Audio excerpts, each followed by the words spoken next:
Assalamualaikum, Football United ringan amatiran ala gua. Kali ini ingin ngobrol ringan terkait dengan informasi dari channelnya Fabrizio Romano. Terima kasih yang sudah request ya. Jadi di situ dibahas tentang Jonathan David dan juga Cody Gakpo. Intinya memang keadaan dari kedua pemain ini akan berbeda. Dari Cody Gakpo dulu, pada saat itu nyaris saja ke Manchester United. Hubungan dengan agen dari Cody Gakpo ini selalu baik dan tetap baik. Kenapa? Karena agennya ini sama dengan agennya Erik ten Hag.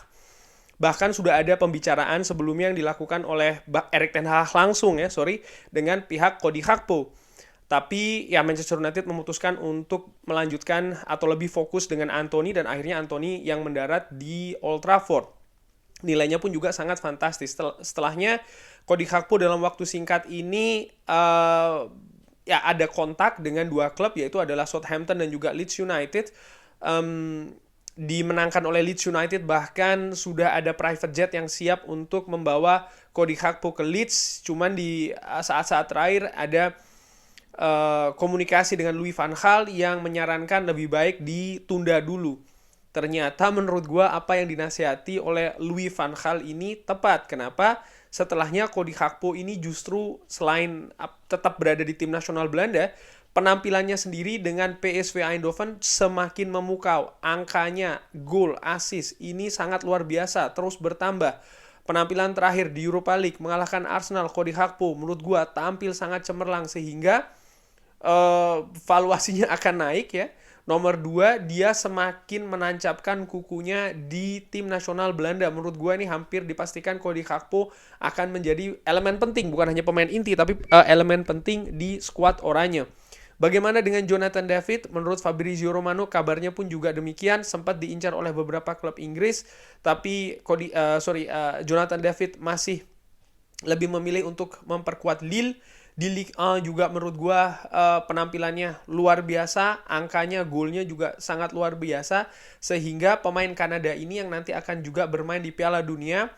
Setelah Piala Dunia diperkirakan akan banyak klub yang akan berusaha untuk mendatangkan Jonathan David, entah itu di bulan Januari maupun juga di musim panas tahun depan. Nah, menurut gua ya, itu tadi informasi kurang lebih dari Fabrizio Romano. Nah, menurut gua dua striker ini menarik. Menarik kenapa? Nomor 1, posisinya ya, mereka bisa menurut gua sama-sama dimainkan sebagai penyerang. Nomor 1 itu. Nomor 2, mereka masih berusia muda. Nomor 3, kualitas yang ditunjukkan ya di liga kompetisi masing-masing ini sangat memukau. Sehingga ringan amatiran ala gua ya, ini seperti kayak sangat menarik bagi Manchester United yang memang membutuhkan amunisi, membutuhkan kualitas baru di lini depan. Gua secara pribadi, sering gua sebutkan juga di video sebelumnya, gua ingin striker yang usianya lebih muda sebenarnya. Jangan yang usia senior tapi kemampuannya bagus. Kenapa? Supaya bisa lebih berkembang lagi. Potensinya juga harus bagus, harus besar. Manchester United kemungkinan di musim panas tahun depan ini akan kehilangan Cristiano Ronaldo yang kontraknya sudah selesai. Asumsi gue.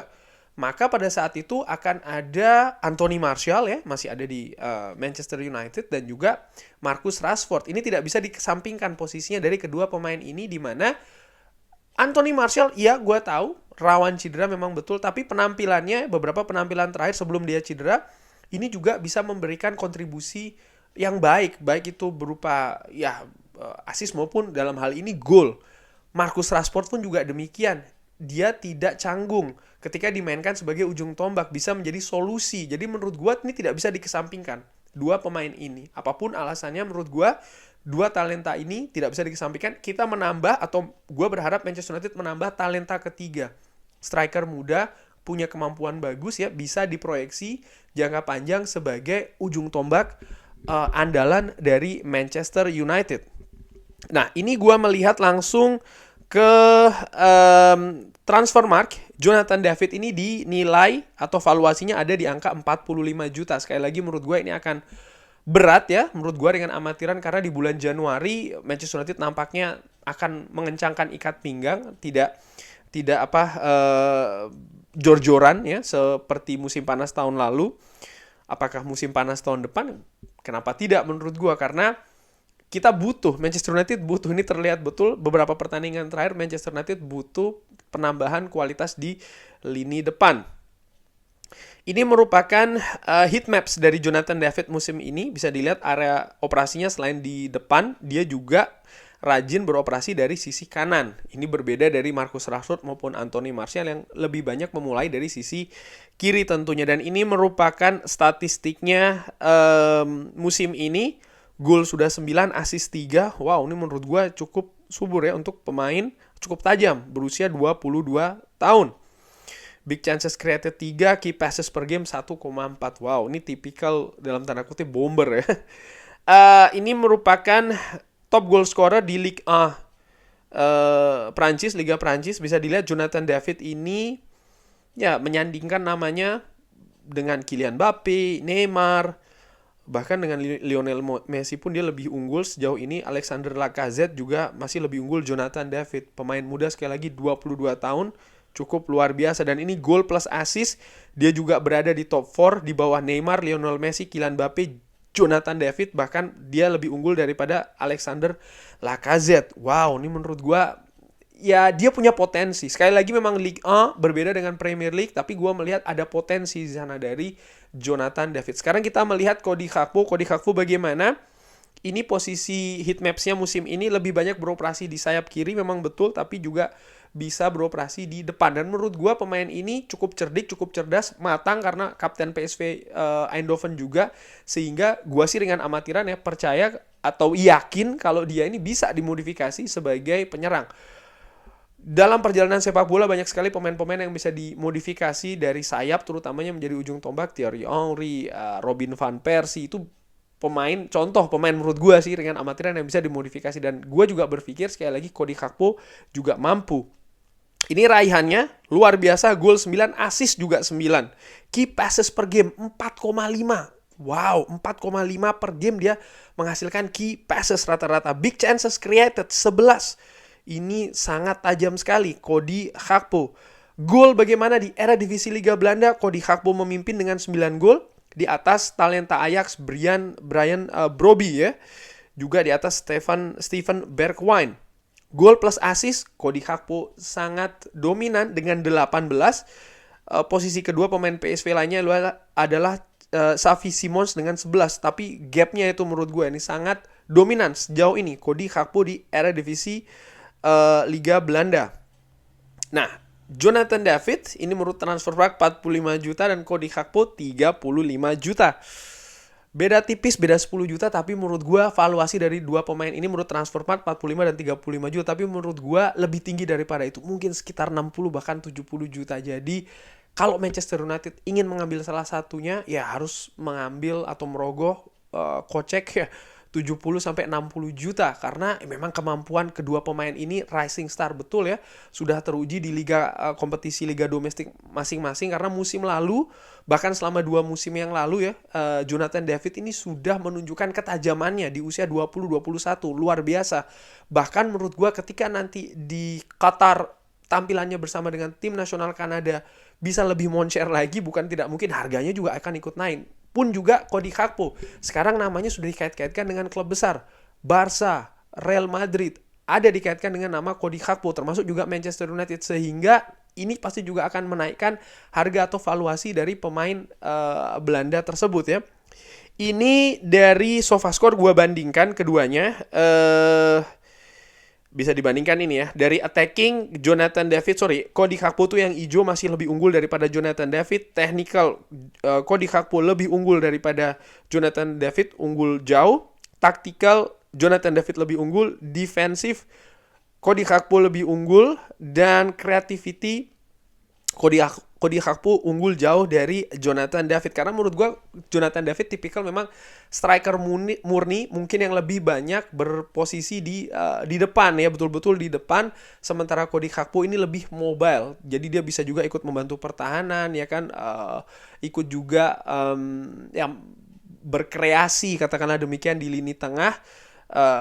sekaligus juga sebagai solusi di lini depan. Ini perbandingan lagi kedua pemain ini ya. Di musim ini menit bermain Jonathan David lebih unggul, gol 9 sama-sama 9, assist Cody Gakpo lebih unggul. Lalu ini sebentar ya, gua coba baca lagi. Oke, shot per game. Cody Gakpo unggul shot per game 4,2 dibandingkan dengan 3,3. Key passes Cody Gakpo unggul telak 4,5 dibanding 1,4. Dribbling juga pun demikian, Cody Gakpo lebih unggul. Bad control per game. Nah, ini ya, bad control per game lebih unggul Jonathan David 2,3 dibandingkan dengan 2,4 Cody Gakpo. Rating dari WhoScore, wow, Cody Gakpo unggul jauh ya, 8,7 dibandingkan dengan 7,53. Apalagi yang ingin gue bandingkan ya, ini dari sisi penyerangan, pass success percentage-nya ternyata passing success percentage-nya ternyata lebih tinggi Jonathan David. Wow, akurasi passing-nya 84% dibandingkan dengan Cody Gakpo 77%. Crossing lebih banyak Cody Gakpo karena tentu saja dia bermain lebih banyak dari sisi sayap yang sering untuk melakukan crossing ya. Passes per gamenya juga hampir sama 23,3 berbanding 26,9. Nah, ini dari Transfermarkt. Harganya ya, highest value, jadi paling tinggi itu ada di 50 juta kalau Jonathan David, sementara Cody Gakpo masih di angka 35 juta. Tapi menurut gua sudah mungkin angkanya sekitar 50 sampai 60 ya Cody Gakpo ini dengan amatiran ala gua. Yang menarik tinggi badan, Cody Gakpo tinggi sekali 1,89, sementara Jonathan David 1,77. Sementara kaki Jonathan David kanan kiri, Cody Gakpo lebih ke kaki kanan. Kontrak ternyata Cody Gakpo ini sampai dengan 2026, sementara Jonathan David 2025. Jadi lebih lama setahun kontraknya ya Cody Gakpo di PSV Eindhoven dibandingkan dengan Jonathan David di Lille. Nah, ini dia nih perbandingan market value-nya. Wow, menurut gue lihat itu Cody Gakpo terus menjulang, sementara Jonathan David agak sedikit turun ya. Tapi menurut gue nanti setelah Piala Dunia keduanya ini punya peluang betul untuk valuasinya lebih naik lagi. Ini gue dari Soccerman. Ini ada rating ya. Ternyata unggul tipis ratingnya nih Cody Gakpo dibanding dengan Jonathan David 51 berbanding dengan 50, jadi tipis. Sementara radarnya bisa dilihat itu yang biru Cody Gakpo, sementara yang hijau adalah Jonathan David. Jonathan David lebih unggul di sisi attacking, tapi di sisi lainnya masih lebih unggul Cody Gakpo, termasuk dribbling, vision dinilai Cody Gakpo ya, karena dia memang sebagai pemain tengah juga. Physical lebih unggul Cody Gakpo juga. Ya banyak passing. Kalau passing lebih unggul Jonathan David. Ini juga menurut gue cukup unik ya, dimana dia pemain depan tapi passingnya lebih bagus daripada pemain tengah.